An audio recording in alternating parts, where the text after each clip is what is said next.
Here we go. Ay, ay, ay, ay, ay. AI. How do we start?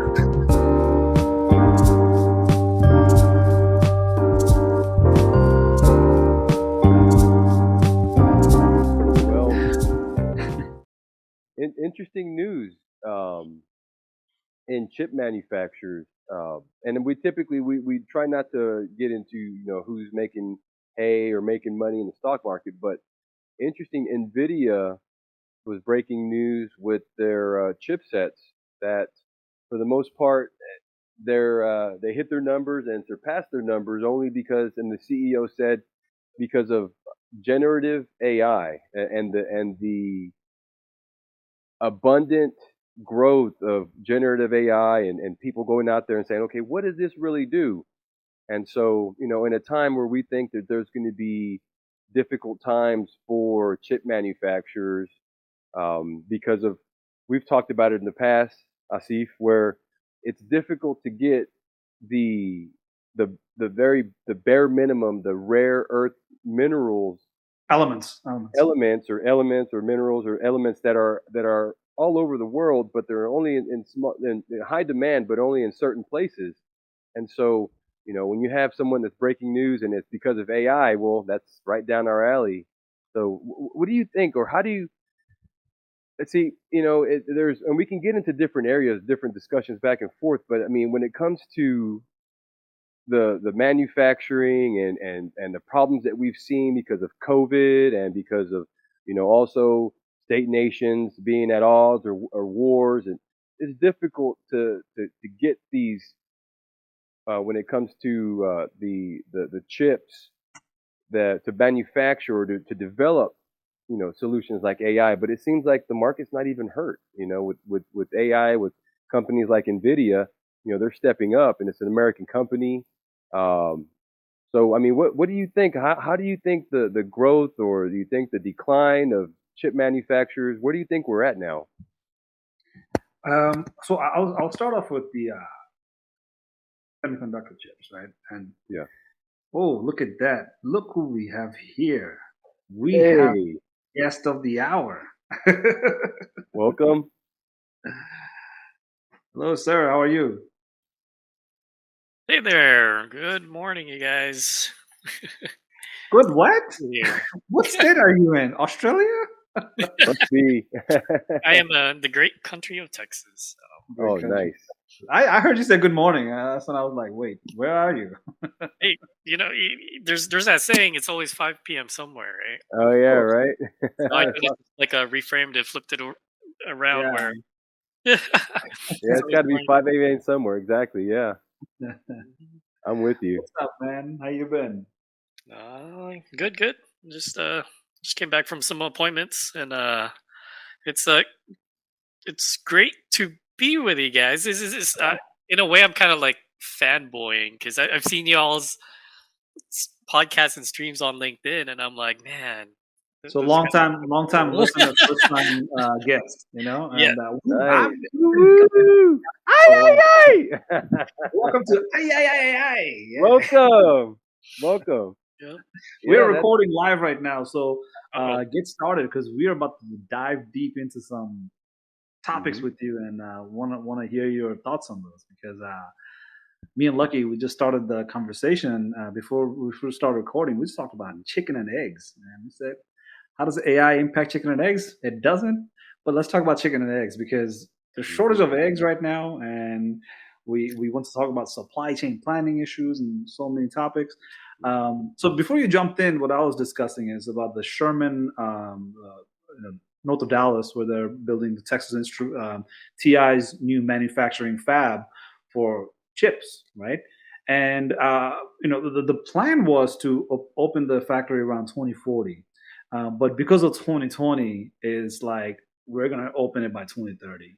We're definitely gonna have it up and running by 2024, because it takes a long time to create a fab for the manufacturing of chips, and that kind of tells you the urgency behind what's happening worldwide in geopolitics, right? Because as we were speaking about, the chip fact, the fabs, being built in Texas, being built in Arizona, New York, Ohio, even in Utah, Idaho, is because we are blocking China from having access to chips that are being manufactured in Taiwan. So instead of Taiwan having just one um, weak location, which is surrounded by China in Taiwan, they're actually manufacturing chips here in Texas, right? So Samsung will have their chips factory in Austin. So Wow. why am I going down that list? Is because I want to capture what it does when you have supply chain planning, right? Because the supply chain planning is crucial to not only success of a startup or a business, but the national interest, right? Because you want to take control over the technology that is up and coming, not because of a malicious purposes, but because of your self-interest, right? And this self-interest for US is that if you have Huawei manufacturing your 5G towers in any corner of the country, you just don't know what else Huawei can do using those 5G towers to listen into the data and like TikTok, everybody's loving TikTok, but the Communist Party is sitting there, figuring out like, how do I do something with TikTok data of all these Americans that are using TikTok? And I'll give you a sharp contrast to that. Sharp contrast is in China, TikTok users of certain age are not allowed more than about 30 minutes a day. Wow. They're blocked from using TikTok, right? And within those 30 minutes, the content that they see is far different than the TikTok content that we see in the US for any age, right? What they see is, national themes, Communist Party messages, let's go to the moon and be an astronaut kind of a messages, right? Here we are looking at products, right? We're buying things. Cost So, of between 10 to 30 I actually have an unpopular opinion on that one, or Okay. what I would feel like Oh, an wow. unpopular opinion. Let's do it.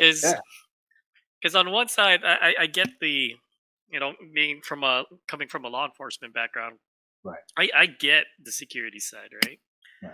Now, it feels like I have a unique view on this because I also have a healthcare background, being a nurse, and more Right, specifically a pediatric RN. And the way that I see that is yes, we can view it as brainwashing, or that, hey, some people said China is really more controlling of whatever the youth is, right? Oh, you're only controlling it for 30 minutes, oh, where's the freedom in that? And that, but to me, it's kind of like in a spectrum, because to me, in a way, that's what previously would have been seen as just proper parenting, because there is such a thing as in our healthcare is problematic internet use, right? And here in the Western culture, we also have this thing where freedom, this, which is good. I'm not ratting on that. It's more about a balance. Where is that moving line? Yeah. And that's the balance of like managing your expectation discussion, right? Which we talk about a lot with AI, right? You have to manage your expectation, because you can go off the rail talking about AI being dystopian, or you can go off the rail talking about utopian AI, right? AI that's going to solve all the problems, and you just have to sit there and watch it do it, right? Yeah, that's not realistic. There is no the way silver we're bullet, gonna the panacea of everything, right? But yeah. To me, it's just innovation again, and people coming in with all their Hollywood ideas, not realizing it's, hey, that's Hollywood effect right there. It's not really real world, right? Yeah. But at some point, the creative. I'm sorry. Go ahead. Oh, I was going to say there's partial truth in there, but the hype, the mania the folks have, it takes some time for them to process that and really start thinking, oh wait, what's the limitations of this tool, right? So my concern is, when the cybersecurity experts will strip a phone of all the component, and how much the TikTok will try to utilize all these information on that other parts of the phone that is not TikTok. It's very concerning. I mean, Facebook does it. Don't get me wrong. Facebook does it. Even Apple does it. But when it's done by an Apple, they're held to a certain standard. Where TikTok, it's like the police, right? Can the police come and arrest you? No, they can't. So can you do whatever you want? Yes, you can. And as long as you can sell whatever that is harmful, you know, there's no police to So stop you. But then again, sometimes they do go out of control trying to ban TikTok, which I think if you don't give a replacement, if you don't have an alternative to say you cannot have TikTok, creates a side effect that you don't want. But that's just like I don't use TikTok, by the way. I don't even know how bad TikTok is. I just know it's really bad at snooping at people. Yeah. And I don't use TikTok either, and I think we've had a little bit of a conversation towards this where you have a certain part of the population, certain age groups that are digital natives. They accept it. They just see it as, this is just the next widget that's fun, and whatever it does, they don't care. It doesn't matter how it's working. It just works. How this phone works, I don't care. I don't care. How does Google know? How does it help me? Nobody cares. Only because they were born into the technology. Where us, we're a little bit apprehensive because we're more of, we're not born into this technology, and so we see this as more as possible issues with privacy. We see all the bad things that could be happening from this thing that gives us what we want. But at the end of the day, which generation is going to really care? We're going to go. Our generations are getting to the point now where we want to pass the baton to the other generations. But do you feel confident in doing that? Because it doesn't seem like they're. We've talked to a few people, but hey, it's just if it's kind of like Oz. The great power of Oz. As long as you know that it works and it's powerful, no one cares. What's behind the window? Mm-mm. It's just a scary little old man, gathering all your data. And so I think that over time we're going to see the same thing with AI. We see GPT-3 or Chat GPT. We see all these great things, and in some cases, you get so comfortable with the responses that you start to believe that it's maybe sentient, or it's actually got a conscience, or it's alive, like Johnny Five, and you start to feel tied to things like that. I the responsibility has got to be set, and I think that there's people that need to be able to say, look, guys, these are great toy or tools, and yes, they're enabling us to be more productive, make better decisions, but how does this work? And is it right for us to have this way, or how did they come about putting together this data? Where did they get this data from? And those are the questions I think that we need to be able to ask in the future. Be more responsible over the AI, where as opposed to just turning ahead and say, hey, yeah, it works. What does it matter how it works? It just works. How does it matter that China can identify you at any point in any corner of China through cameras instantly? Well, that's great, but if I get kidnapped, but I'm not being kidnapped anytime soon. So why do they need to have so much data about me?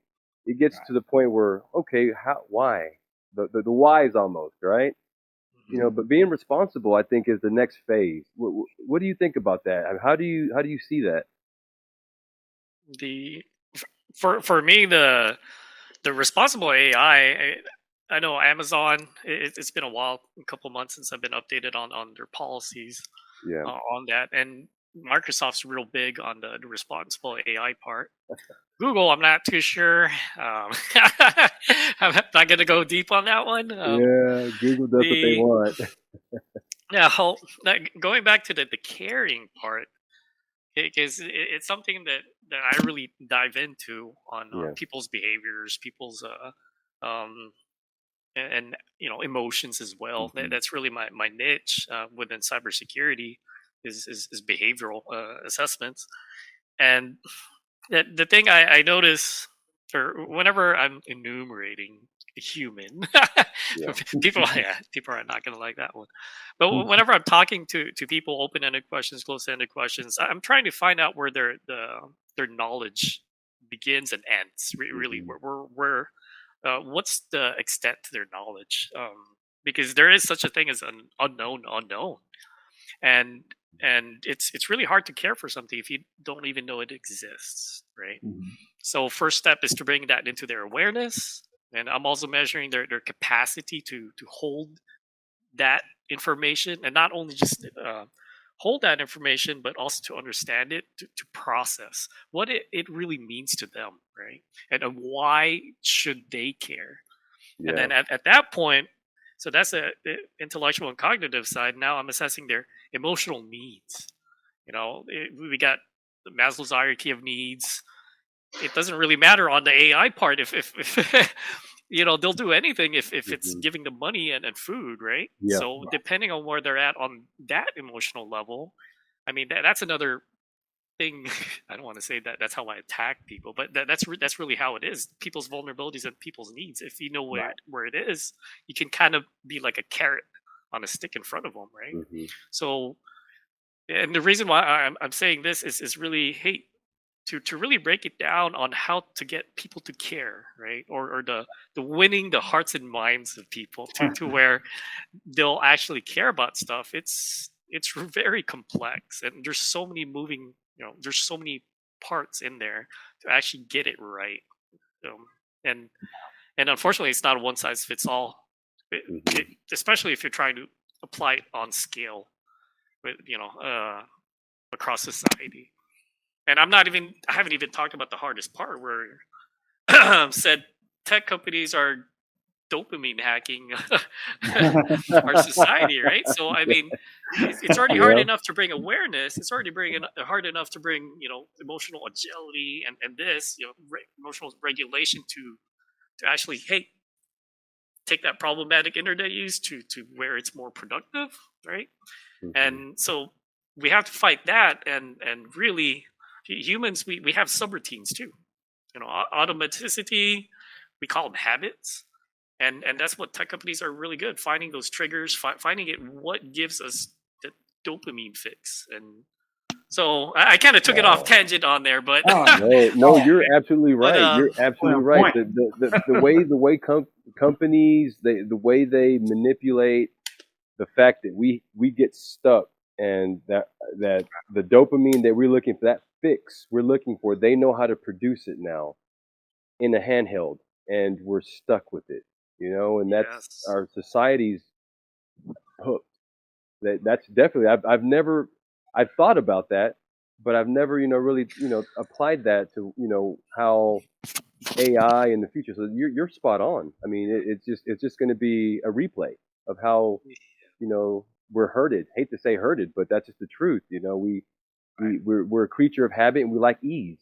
So what's how easily can we be manipulated? Or and at the end of the day, but we ask for it. We take pride in having the next yeah, coolest manipulating tool. Well, I'm gonna park the AI machine learning car for a little bit, Okay. and go off in a tangent like I did last time about Facebook, where I said, Facebook has been emotionally manipulating people intentionally, knowingly, invested by the Congress and told by so many people to stop. And they said, we'll do better next time. So Yeah. apologize, Yeah. right? Move on and keep doing the same thing. Keep making the same mistake over and over. So that's how I feel about Facebook. I find it to be a terrible place to be where you are not emotionally trained because your awareness of your self-regulating emotions and all that is not properly evaluated by you or somebody else for you, or not educated. So our school systems, and so on and so forth, where universities are teaching topics and curriculums, but we're not sitting there learning about ourselves. We're learning about everything else outside of our body, which is that what emotions are you talking about? As long as you can pass a course on your network infrastructure, you're good, right? So again, I'm going off a tangent, but let me reel myself back in, right? Target, they did data analytics. They were sending out diaper coupons to kids that were like 14 or 15 years old before their mom and dad even found out they were pregnant, right? These girls were searching for baby products, and mom and dad didn't even know they were pregnant. And mom and dad found out because Target was targeting these kids for baby products, right? Sending them coupons. Target, not a social media company, just a retail company, using data analytics to do whatever a Target needs to do to sell products, right? So yeah, I get it. TikTok bad, Facebook bad, and everybody else could be on a bad boat too, right? But the data analytics has another part of it, which is good. Good as in we can list that good as well without even talking about AI/ML, because data analytics is what allows AI/ML to function, right? AI/ML to actually develop and deploy and maintain its capabilities, right? So data analytics is super important. The data analytics is what TikTok is utilizing. Data analytics is what Facebook is using, including machine learning and AI, to get to us, right? To get to us, and then once it gets to us, now we have to ask the questions about, do we want to be lied to, right? Because when you want to be lied, you can be lied to very easily. So yes, I get it. We are vulnerable towards all those big guys, but then again, we have to ask ourselves the questions like, what? How did this happen, right? Who was at fault? Who was doing the wrong here, right? Who's going to go to the jail for this, or who's going to get their wrist slapped, whatever the case is? Who wanted to be lied to, right? So in negotiation, I love the mention of you're trying to find that known unknown or unknown unknown, all sorts of variation of unknowns. It's black swan, right? You're looking for that specific detail of somebody's emotion, as in somebody is super angry when they're angry because of these kind of things comes to their peripherals, right? And somebody who wants to be really happy gets really happy and watch happy content all day long. Balance. You got to have balance. You cannot be angry all the time, and you cannot be happy all the time either. You got to have that balance in the middle. That's all up to you. If somebody's able to manipulate and target that because you're giving away your data, because you're showing that pattern of saying, show me angry content because I will stay in your platform for more than an hour, right? Show me that happy content. I will stay in your platform for an hour. Well, most of the time it's actually anger, not the happiness that actually works. But I'm defending both sides of the parties here, because data analytics is what we are using in order to manipulate, in order to provide services, in order to provide goods, in order to provide that ability to help ourselves to do better, right? If you need mental health after you've been in social media, well, social media is what got you the mental health problem. Now you have mental health problem solutions in social media. So I just want to put out that data analytics is not evil, like root of all evil, right? Data analytics is what was actually essential, and what we're experiencing is the negative part of it, right? What comes out on the other side, I believe it's AI machine learning that will score, that will provide these information. I think one of the things that you mentioned, Ralph, is that how do we understand what it is that we need to do for ourselves, right? So when we trust things because there's a commitment behind it, right? Somebody who has shown presence over and over and said, I'm reliable enough to be here for you throughout the day. TikTok, throughout the day. Facebook, throughout the day. There's no stopping it. There's no 30-minute caps on it, right? That's how you build trust, because trust has actual equation, and part of it is commitment. As in, we commit and you're persistent with that commitment. So with AI machine learning, one of the solutions I can see right off the bat to empower the user, which is that individual, not the corporation, to give that trust score off of the system like Apple. As in, you're using a machine, you're able to identify what sort of misinformation you're capturing through the social media, right? You're able to do a trust score to it. You're able to provide a score of like emotional intensity, right? I'll backtrack a little bit and say we see that today where you take a message, right? You copy and paste your writing and say, turn this message a little bit more friendly, right? Don't make it sound so angry. Those capabilities we have on your laptop, right? Copy and paste that message and turn it a little bit friendlier, or make it a little more angry, make it a little bit aggressive, whatever the case is. But you have that real-time scoring in your device as you're watching the content. So you read the content, but AI machine learning, because of its fast response time, it'll be able to score what it is that you're seeing in your device. Of course, you have to opt into that and say, yeah, show me the trust score of this information I'm seeing. Not necessarily it will be Facebook that's showing you the content or showing you those trust scores, but rather Apple, right? The device that you're using, it will have it built in, and it will be able to capture all sorts of scores. So that way, it can build that trust and say, whatever is negative, I'll stay away from that because the trust score is low on it, or the emotional score is low on that. Look, that's a fanboy in me talking about AI machine learning. I have to put that out there. But I think that's the good side of all the things that we're seeing negative. It kind of reminds me of the PG rating Yeah. on movies, Yeah. but it's a little bit overlap. Same right. same but different, but still the same. Mhm. Right. Yeah, so there's this thing that I'm doing a little bit of research on.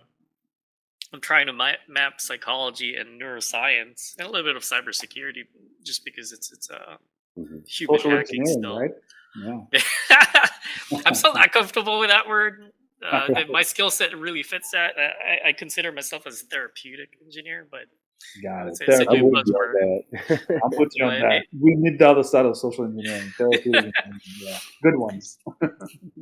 and you could probably relate with this one, Asif, since we were both prior law enforcement, and I've always, while I was still in, like, whenever I run into addicts, right? I'm sure just people. I don't want to say the people are addicts. People are in an addictive state, right, or addicted state. Because me, by default, to me, there's no such thing as a bad person. It's just they have bad behaviors, right? And behaviors can be changed. Right?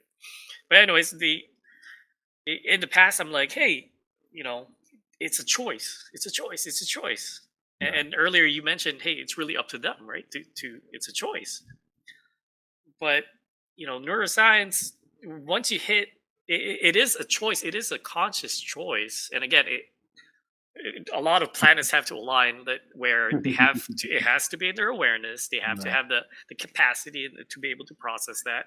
But even then, again, you got defense mechanisms and poor coping habits. Right. And at some point, it is a conscious choice. And then at some point, it's no longer a conscious choice. It's a subconscious choice. Right. And there are actual chemical changes where people know what it is that they need to do, right? Most people don't even know what they need to do. And then for the ones that know what they need to do, they just can't seem to do it. So, and that's where cognitive dissonance is. And it's sad. It took me a while to really, because I'm a bootstrap like type of guy, Mhm. and it really took me a long time to just accept that, hey, you know what, some people do need that helping hand.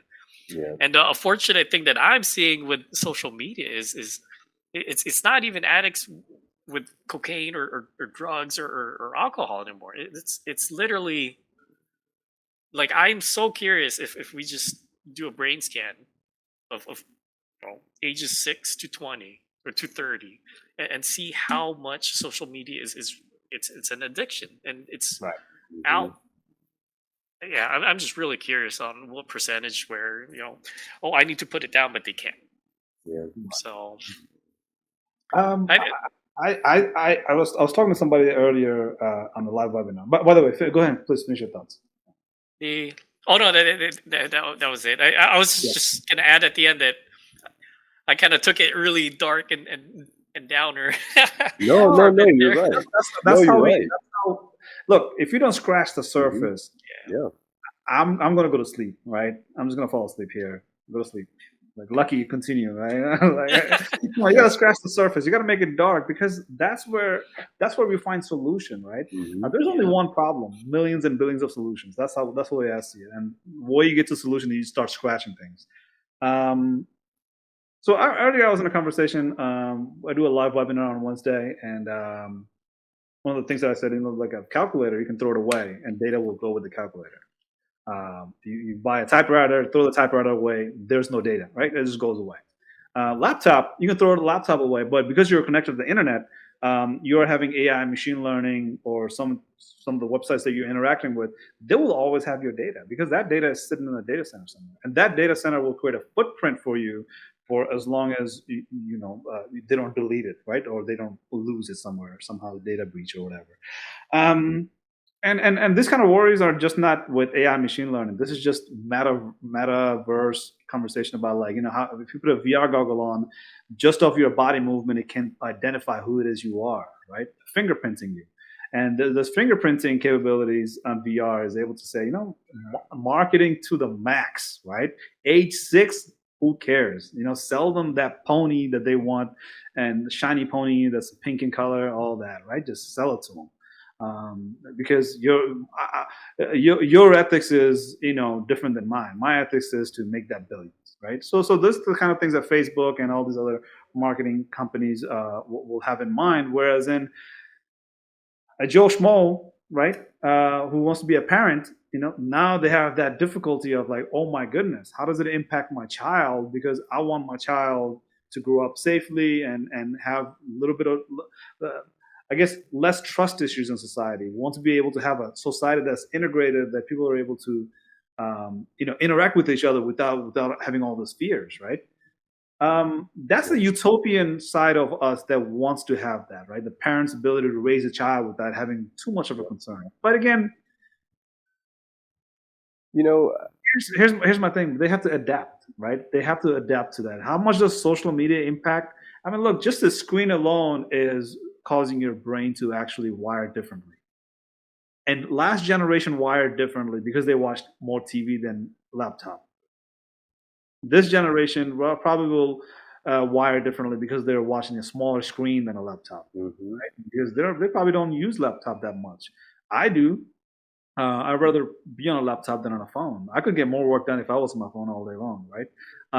So I want to talk about the wiring of your neuron. The neuron that wires together stays together, right? If you started from that frame of mind, what you will see is that, yes, our brain is far more different than what it was 400 years ago. Because, by the way, I just want to throw this joke in there. They asked, like, what was the outcome of a French Revolution? Answer is, we are still waiting to see what happens, right? So 400 years ago, our ancestors are in a different state. Their neurons actually wired differently than ours. And what we will do in the future, and here's my concern, I think Lucky will agree with that, is that your survival instinct is not as aggressive as it used to be, right? That your need for survival, right? So when you live between comfort and your safety, right? If you have good safety, you live comfortably. But if you're not feeling comfortable, you start feeling unsafe. Whatever the case is, right? Somewhere comfortable and safety is where you live in a spectrum.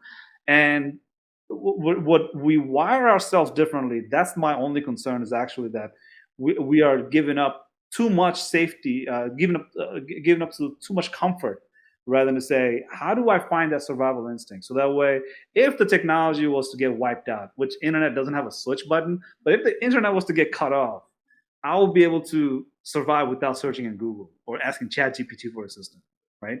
So I think that's the concern in me, that the parents, like that, we talked about digital natives earlier. My kids are not digital natives. They're literally digital. They were born into the iPad. I want them to have that good survival instinct, right? That ability to say, there's a tiger on the back of that bush. I should know there's a tiger on the back of the bush. Instead of petting it, I should run away from it, right? So the little survival instinct is what I'm worried about. But yeah, that's a little tangent there too. Well, if you just kind of just take a sample, or what type, if you look at, or a litmus test, let's just look at, say, okay, the way we were 500 years ago or 1,000 years ago before coffee, and what coffee just did to, how coffee changed the way we are. And then you go fast forward. Now you look at the kids nowadays. Now it's just a small sample, but I've noticed that, and I'm not taking it away from the new generation, but they've been so stuck with their efforts to communicate through a small device now, that they don't know how to communicate. It's difficult then for them to create. If you don't know how to communicate, how do you identify or create an identity if you can't communicate? Because first of all, you got to know who you are, and then trust who you are to be able to communicate with other people, and then trust that person. So if you have problems identifying, I think that's a huge problem nowadays. I won't get into other things, but the fact of the matter is, they just don't know how to look you in the eyes and carry on just a simple conversation because it just seems like they're so drawn to the dopamines. Some kids can't look up and get off their phone at an intimate or a moment of truth because they want to be tied to their phones, and that I think that's a huge thing, that just people lose that touch. So what's the next physical thing? Instead of gaining things forward, I think that we're going to be subtracting. The more technology we have, I've noticed the more we subtract. And it started with myself. I'll be honest with you. I remember as a kid, I could have been more. I love music. I love music. I love the violin. I love to play the guitar. I played with an orchestra when I was like 4 or 6. I think I was 6 years old. But because I hate Commodore 64 and then technology, I put down my instruments and used technology as my instrument. And fast forward, I've gained a lot of knowledge and wisdom, and I have a job because of it. But who knows what I could have produced as an artist? And so I think we're losing touch with our kids. They're losing touch in the sense that all the kids are pretty much like robots now. I see, and that not they're able to just zone out on these devices, and that goes back to your dopamine. You're just tied to these devices, and you don't know that you are. And it continues, and we will be that way. And again, being negative, it's not a negative thing to put out and shine light on the truth. And just we have to find people that break the mold, and that's just it. People need to be able to break out of the mold and say, okay, all right, put the device down for a couple of hours a day, or for an entire afternoon. Phones go in a box as you come in the house. Things like that would change people, I think. I agree. You know? You're sounding like a therapist there, Lucky. No. I'm far from it. I'm just old man. Problem-based, solution-based therapy is what Lucky just did. Yeah. You provided a solution. You put that phone in the box, and you don't take it out until you have to leave the home. I think that will do wonder, because that ability to find patterns, right, and find more of them, have that ability to have a spectrum of patterns inside of your neurons. Like I said, neuron that fires together wires together. So when you have neurons that are firing to find more patterns, and you're a pattern-seeking person, that's what you want to raise a child as a pattern-seeking person. You want to be able to give them more patterns, options of more patterns that they can find, which is to kick the soccer ball 90 minutes a day, and have outside activity in the sun to say, like, it's good for you, but also bad for you. So you have that good balance of pattern recognition. And look, AI machine learning, don't get me wrong, we're an AI machine learning podcast. We have to talk about patterns continuously. And we think it is a really good thing when it comes to machine learning that this machine is able to create or identify and label more patterns than other machine learning. Great. So what about a child? A child can identify more patterns than another child. That child is just finding more patterns than the other child, and we call it a smart or not so smart, right? So just putting that out there, because I think what Lucky is saying, it hits home, because I'm raising 2 kids myself. When it comes to AI machine learning, I'm all in for it. So whatever goes good for machine learning has to go good for the kids. As in, build machine learning that's able to find patterns, very good at finding patterns and making decisions off of that. Kids should be the same way. Kids should be able to find patterns. I know for a fact, now that I'm a certain age, I'm like, I wasn't that bright when I was young, right? Because I wasn't given that opportunity to find those other patterns that other people are good at, right? Yeah. So how do I find that solution-based therapy here, right? So we're having a therapy session, by the way. Uh, when you have a school system that grades you based on your performance, that's what I mean by patterns. As in, your patterns are restrictive patterns. The pattern has to be formed in itself in a way that is, it doesn't give you the opportunity to say, like, I like that pattern too. I want some of that. As in, the other kid has another pattern, right? So when you're in a classroom and you're building this pattern and you're expecting the kids to go to university and learn different patterns. So this is what actually happens in US and many other countries where education system, K1 to K12, they teach certain patterns and they expect to go to the university and find more patterns, right? Which is education. But if you're developing more patterns at K1 and by the time you're in K12, you're like as educated as a university student, what's the problem with that? I don't think anybody will say, "Oh my God, we need smarter high school kids." Nobody's gonna have problem. Actually, some people will have problem with smart high school kids. but look at a example of that will be Ad Astra, right? Which is AAD ASTRA. You have students that are like, say, 7 or 8 years old. They're not learning English. What they're learning is project management, how to shoot a rocket up into space, and what sort of velocity they have to be aware of, and how would Timmy over there will be able to work on that velocity, while Jimmy over there will look into the hardware issues, and Tina back there will say, "Well, we don't even have a ground to launch out from, so where are we launching from?" Right? See that the four angles of coming to a solution for a problem that my age kid, like when I was 6 or 7, I don't know. Maybe I was worried about Hot Wheels more than I was worried about launching a spacecraft, right? but the reason they take that approach is that to form those neurons, the neuron that fires together wires together, those patterns that they're building is far more different than what I will ever be able to do because I'm not going to go back in childhood and rebuild my neurons. It's too late, right? But for the future generation, I think the solution is just that. Even if you want to get rid of AI machine learning, too late. You want to get rid of internet, too late. You want to get rid of data analytics, too late. What we can do is transform the education system that we already have in place, and we know how. There's a new word, dinosauric is like, it's really old as hell. That's what I'm trying to say. It's really old. It's built for people that used to work in the factories hundreds of years ago, right? Go to the school system, learn your ABCD, and then go work in the factory shop floor, right? Put the cars together and sell them in a car dealership. Those are the kind of educations we're still receiving today, even though we need a different types of education system. And let me stop there and hear Ralph's thought because I think he's pondering about how to respond to that. I really like how you abstracted it into patterns because that's really how humans process data. And depending on the pattern, it can be a tree, it can be a car, it can be anything. It's In a just a car. pattern. Car got in a car wreck. It got into the tree. Yep. And then an action, an event, that's still data that we're processing through our five senses, and it's still a pattern. And I kind of want to touch back on the bad patterns, or what we're going to label as bad patterns, right? Mm-hmm. Which is, hey Timmy, I want you to study 30 minutes learning Azure or Synapse or something, or Microsoft Learn or Azure, or 30 minutes on the phone, just YouTubing random stuff, which is in itself, it might not be bad depending on the parent's goal. Maybe it's a reward for him for studying 2 hours, right? So that 30 minutes is not necessarily bad.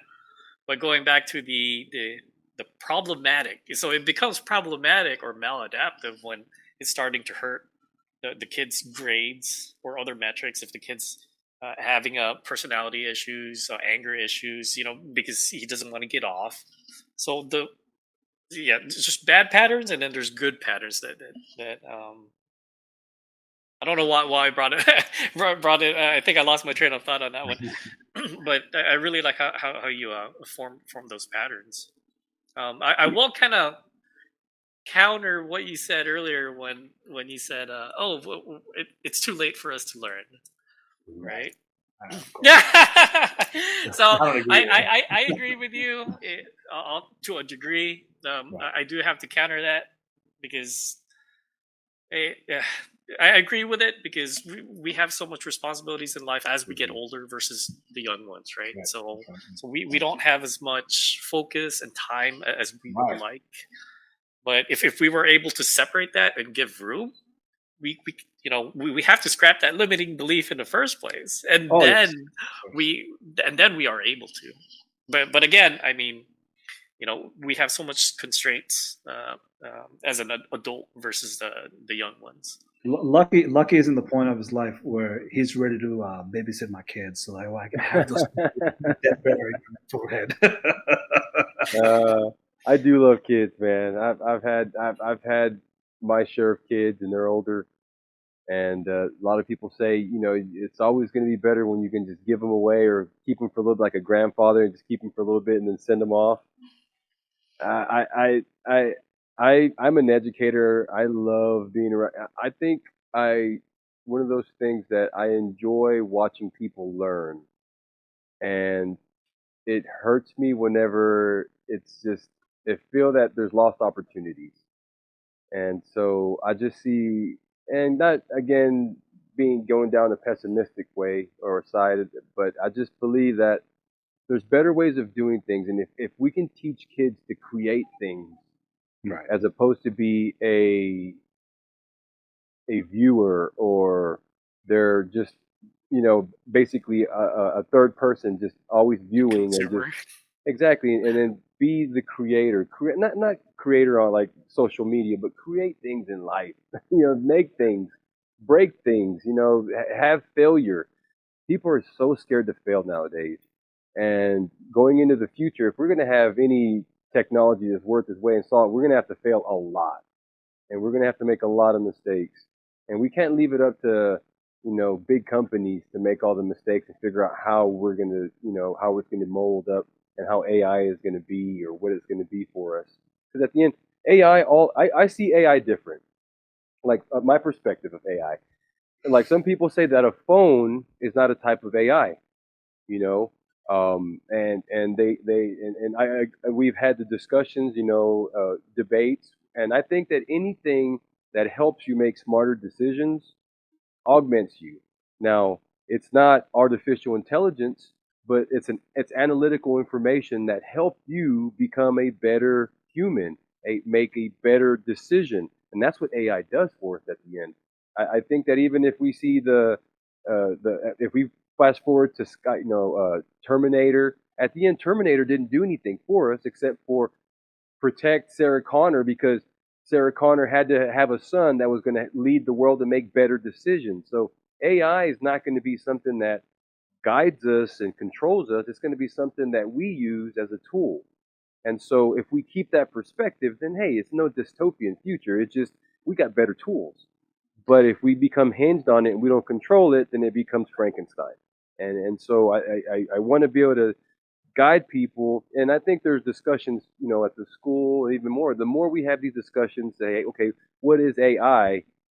Other people would ask the same thing. So I think that's the benefit from this and from what we're trying to get across. But again, you bring something special that I haven't thought about at all, is the psychology about it. And you're talking about exactly what I have inside, what I have in my gut. Trust your gut, they always say. And you bring up some really good points when it comes to the psychology of AI and technology. And so that's an interesting perspective. You know, so there's a lot of word soups, right? Which I agree with Lucky, right? When I identify an AI, if a system is able to identify, label, and help me decide or make a decision for me, right? I think the key component here would be that the system is able to identify, then label, and make a decision for me. Great, right? Like that's what I think is what an AI is. So phone in itself, it identifies who's calling. I'm just keeping it lame, and then it labels who's calling, right? And if it decides that it's not gonna pick up the phone, that's the freaking AI right there, right? Like scammers, spammers, these guys that are trying to sell me car warranties for cars that I don't own anymore, right? You made a decision for me, and you said like, nope, not today, spammer, right? So you've identified and you labeled and you made a decision for me. And the third component decision is very important, because if you start making wrong decisions, my life becomes miserable, right? Now you're missing a phone call from the CEO of a company that wants to pay me $1 billion for 2 days of work or something crazy like that. I don't want to miss those calls. So my point is that you identify and you label it correctly. You label very well, or you need lots of training for that labeling. And then through that labeling, the output is your capability of making decisions. And that's human brain 101. You use five senses to identify and you label, but you mislabel a lot. But because of your labeling capabilities, you end up making the very best decisions or very average decisions or very low grade decisions, right? Mm-hmm. But then again, decision makers is the one that decides. We decide how we rate that. So again, AI, machine learning, human brains and AI machine learning, they have lots of similarities, right? What's out of the bag is not going back into the bag. You know, our ability to know that we can do these things with the internet, data analytics, by reducing people's privacy to minimum, right? Like privacy that we have today is far different than what privacy used to be, right? Not because people are going around snooping all day long, but the devices and hardware that's available, and those hardware and devices being available everywhere is what's reducing the privacy, right? So we have something that's out of the bag, and we're not gonna be able to put it back in, right? But what we can do is actually create the alternative. Like I think at the beginning of the conversation, I said, well, if you're gonna take TikTok away, you have to provide an alternative, and most likely it's not Facebook. Most likely it's not going to be even Meta. Most likely it's not going to be a VR goggle either, right? It's going to be able to say something along the line of, it augments you to do more and better, right? TikTok is addictive, but it gives you more to do, right? As in your brain is kind of waiting for that pattern to fall into and say like, I'm in a pattern of being addicted to TikTok, but TikTok also led me into being a pattern of being an entrepreneur, engaging on these certain topics, right? Or going after the school courses that I really want to spend my time on, right? If I had to go back in school, I'll talk about decision science all day long. That's what I will do my whole school on. But I'm not so mad at myself for going to school for different purposes. But I wish I had TikTok to show me decision science when I was a certain age looking for school programs, right? Not complaining again, but at the same time, TikTok probably is helping a lot of kids right now to say like, why waste 4, 6, 10 years of my life chasing after a program that I'm not going to be interested in? Because what I'm interested in, TikTok has already shown it to me multiple times, and I'm actually able to confirm what it is that I like, what it is that I don't like, right?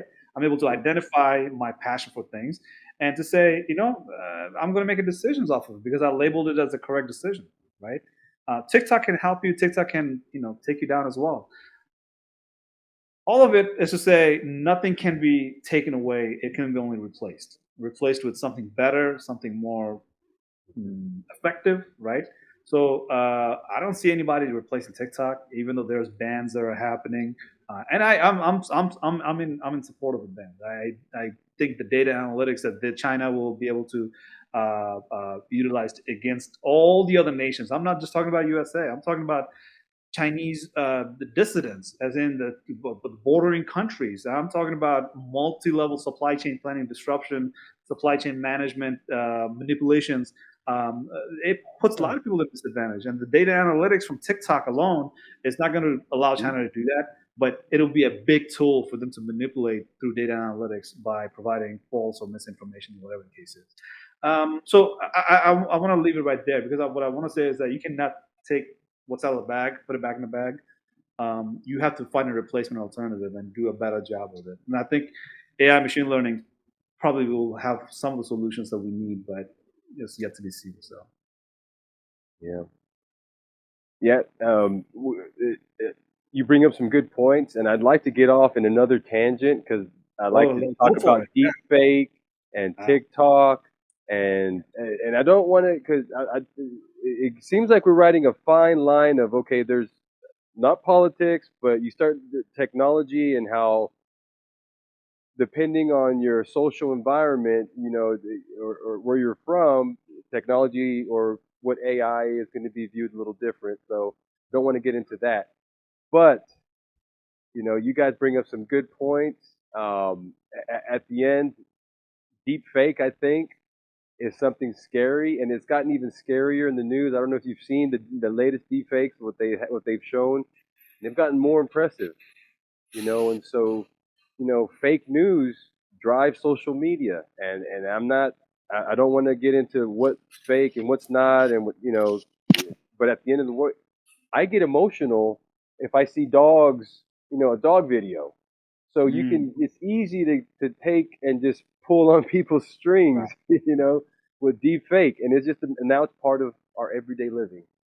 I got Leonardo DiCaprio sounding like Oprah Winfrey, and that was wrong. That's what that was the string that they pulled. Yes. I was like, oh my gosh, how do you do that? But yeah, that social media and deep fakes, and that's all AI. Another control mechanism that we have to make sure. Hey, this stuff is not real. But if it's real for just a half a second to build that person up, their day is shot. you know, you know what I mean? So it's just different methods. But again, don't want to go off on tangents. It's been great conversation. I think we need to have more. I think we need to have you on again, and maybe pick a subject and stay on it. But definitely need to have you on again. This is a pilot episode, right? Yeah, this is Or pilot. I can eat up dozens of hours on deep fake and deception and self deception because Yeah. oh my gosh. And Asif knows this where just because I can have the truth in front of someone in a way that how I present it, and they'll twist the reality. So I mean, to me, the deep fake, I'm not against it. It's the only one part that does scare me is how easily it is accessible, Mm-hmm. right? Yeah. So because part of me, like with the hacking community, I feel like there's mass proliferation of these tools. Yeah. It just it's still a debate. People can just justify this and that, but me coming from a law enforcement background, I'm like, no, this is proliferation. But that's just one way. That's just my perspective, right? A way, not the way. Mm-hmm. Yep. Yeah, I mean, Instagram filtering, that to me is a deep fake, right? Mm-hmm. Your ability to portray yourself something that you're not is deep fake. The self-deception part you mentioned. And if you look at the spectrum on the other side, somehow the credit card company can be able to verify who am I, who it is that they're talking to, and I'm able to take somebody's driver license information and turn that driver license to me, right? I think I posted you on the or tagged you on the NBA video where the guy is playing basketball. He was in the audience. All of a sudden, he was playing basketball in CGIs or whatever, right? That was awesome. I like that. Yeah, and that's the kind of advantages that criminals will have. So when you do ethical hacking, I mean, look at the list of tools. They don't talk about going on a list of tools in certain darkweb.com. That's literally available for downloading in Google. This is ethical hackers. The tools that the ethical hackers will use, maybe the same tool that unethical hackers will use, right? So we're coming up on the hour, but I just gotta, point this out. Like, this is privacy. This is the concern with safety, right? This is the topic about security, right? So security, some people think like, oh, it's just a data security. Well, data security should start with psychology of social engineering, right? So when you talk about ethical hacking, data is very secured in most places. It's the people in the keyboard. They're the one that's psychologically manipulated and left to dark because they don't know how they got to the point where they were hacking into things and stealing stuff, right? And then they get caught. They're like, oh my goodness, I didn't even think about all that. So I think there's a huge spectrum in it, right? When we start discussing these topics, we have to figure out like, okay, how do we cover that part of the spectrum, right? Because on one side of the spectrum is ChatGPT. You can write all day long, right? Like you're a freaking professional. But the other side, how do you tackle using what's happening on that dark side of things? As in, somebody's trying to come up with bad plans, and you capture them using NLP technology, and you try to prevent that before it goes too far, right? Again, it's privacy violation issues, but at the same time, I just think of these stuff and trying to figure out what's an AI ML solution to that. And maybe I'll find one day, and I'll let you guys know. Yeah. Well, let's say like Lucky, are you feeling down at this point, or still okay with AyAyAyAi? Yeah, I'm more AyAyAyAi. Now I'm like, oh man, Yeah, AyAyAyAi. not today. Not today. Yeah, I started strong and I'm finishing. Oh well, hold on. What's the end of the Oh, day? hold So on. There's yeah, more more work. coffee next time. More coffee. More coffee. How about you, Feeling Rob? good. How are you feeling? The I can go dark. People say Dark Knight Diaries is dark. I'm like, hold my beer, right? Yeah, Oh my But beer. Yeah. I like how you ended it with hey, uh, you mentioned that yeah, here's the problems. Let me find a solution.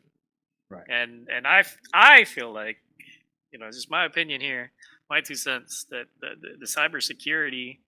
So sometimes we go into that deep rabbit hole where everything is broken. We call wolf, and in reality, the wolf is there.